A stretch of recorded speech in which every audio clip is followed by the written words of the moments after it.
میں fallen angels یعنی آسمان سے گرے ہوئے فرشتے کہا جاتا ہے۔ ان کے پیروں میں جکڑا ہوا یہ سانپ اس بات کی نشاندہی کرتا ہے کہ یہ فرشتے مکمل طور پر ابلیس کے اختیار میں ہیں اور اسی کے ساتھ آسمان سے دھتکارے گئے ہیں۔ عبرانی بائبل کے مطابق شیطان کو فالن اینجلز کے ساتھ زمین پر پھینکا تو گیا تھا، تاہم وہ فرشتوں کی جنس سے تعلق نہ رکھتا تھا۔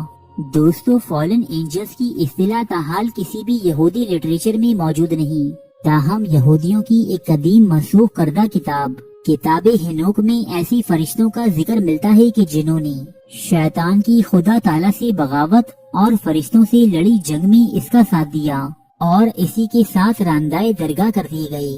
حضرت ادریس علیہ السلام کو اہل کتاب ہنوک کا نام دیتے ہیں۔ کتاب ہنوک کے مطابق پروردگار نے کچھ فرشتوں جن کی تعداد لگ بھگ 200 بیان کی جاتی ہے، ان پر یہ ذمہ داری عائد کی کہ وہ زمین کی مخلوقات پر نظر رکھیں۔ ان فرشتوں کو ناظران یا واچرز کا نام دیا گیا، تاہم زمینی مخلوقات پر نظر رکھنے کے باعث یہ بھی انہی کے جیسی گناہوں میں مبتلا ہوئے اور راندائی درگاہ کر دیے گئے۔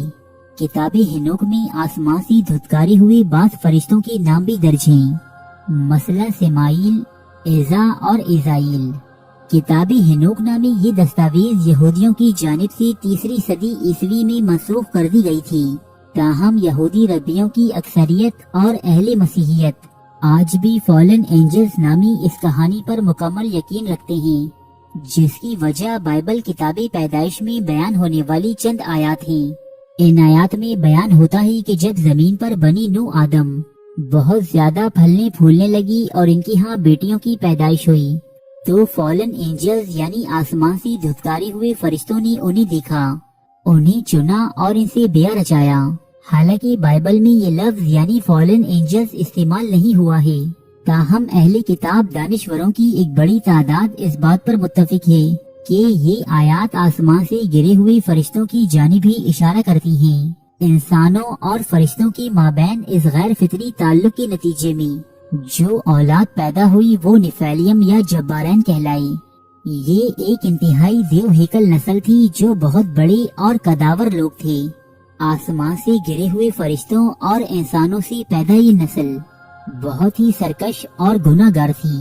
اس نسل کے خاتمے کے لیے پروردگار نے بہت سے عذاب اور سیلاب اس روئے زمین پر بھیجے، جن کی وجہ سے نفیلیم یا جبارین نامی یہ نسل دنیا سے ناپید ہو گئی۔ اہل کتاب کے مطابق بائبل میں بیان ہونے والی دیو ہیکل انسانوں جیسے اوج بن انک اور جالوت کا تعلق بھی نفیلیم یا جبارین سے تھا، جو کسی نہ کسی صورت محفوظ رہنے میں کامیاب ہو گئے تھے۔ مسیحی عقیدے کے مطابق فالن اینجلز اور ان کی اولاد کی ارواح بد آج بھی شیطان کی حامی ہیں اور انسانوں کو بھٹکانے اور ورغلانے میں اس کی معاون و مددگار ہیں۔ مغرب سے تعلق رکھنے والے بعض محققین فالن اینجلز کی کہانی کو انوناکی دیوتاؤں سے بھی جوڑتے ہیں، جو کسی نامعلوم سیارے سے ہماری اس دنیا میں وارد ہوئے۔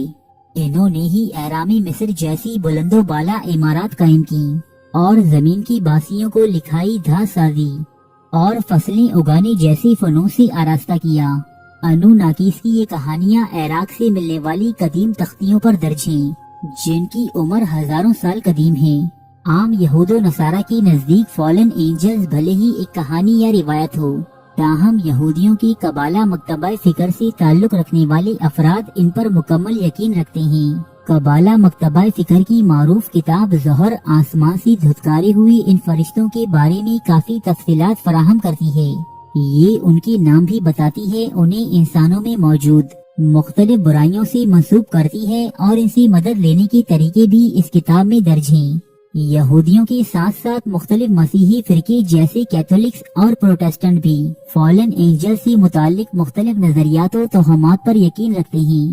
بہرحال بحیثیت مسلمان ہم فالن اینجلز یا آسمان سے گرے ہوئے فرشتوں جیسی کسی بھی کہانی پر یقین نہیں رکھتے، کیونکہ اللہ تعالیٰ قرآن مجید میں واضح طور پر فرشتوں کو نافرمانی اور گناہوں سے پاک بیان فرماتا ہے۔